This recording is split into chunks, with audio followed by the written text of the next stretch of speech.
Of the many, many things that I learned in oral communications class, forming impressions, conflict styles, and resolving communication apprehension are the three that stuck with me the most. Hello everybody, my name is Ty, and as you can probably guess, my topic is some of the things that I learned in class.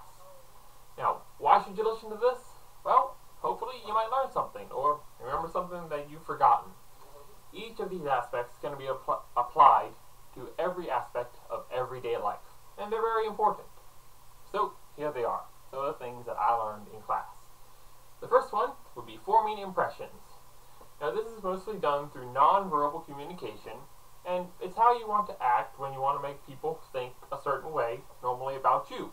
Whether you want to be believed, or you would maintain eye contact and keep open gestures, or if you're acting like you need to get help, where you would have a puzzled look or act like something is stopping you from going forward in some manner or fashion.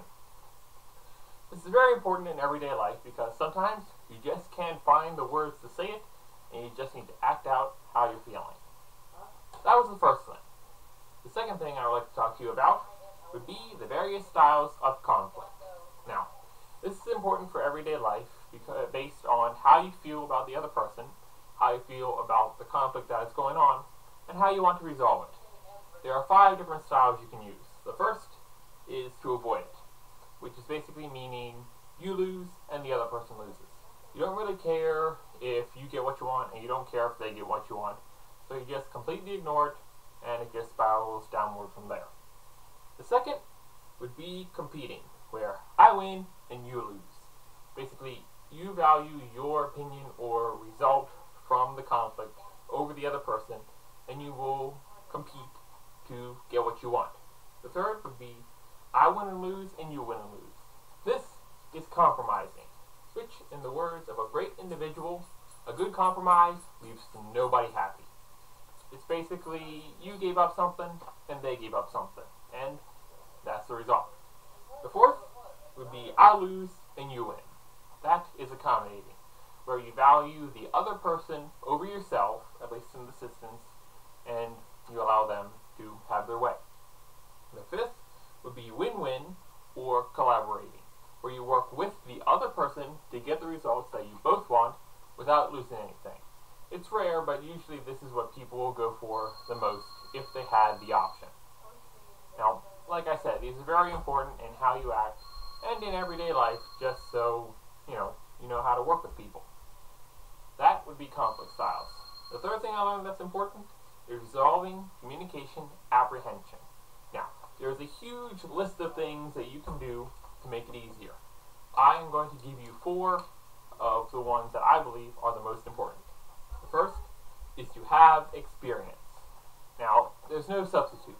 The more you talk in front of people, the more you have experience with it. And the more you talk in front of people, the less apprehensive you will be about it. The second would be being positive. It's that whole mindset, Jedi tricky thing that some people will use. It's basically, if you think you're going to win, you're going to win. If you think you're going to lose and fail miserably, you're going to do worse than what you think you're going to do. That's just how it is in life. And the better or more positive you are, the more likely you are to succeed. Third would be act as if it is a conversation. Don't act as if you are addressing the entire group of people who are grading you on your performance. You have to act as if you're talking to them, and they just aren't saying anything back.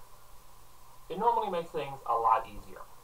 And the fourth would be prepared. Have note cards, or have your speech written out and laying on the platform in front of you.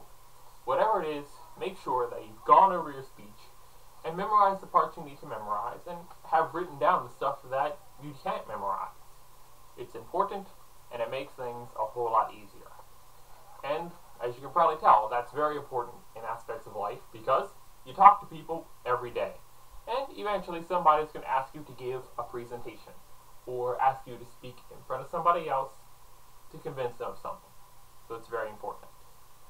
Those are the 3 aspects that I learned in oral communication that I felt are the most important. So, as you can probably tell, those apply to everyday life.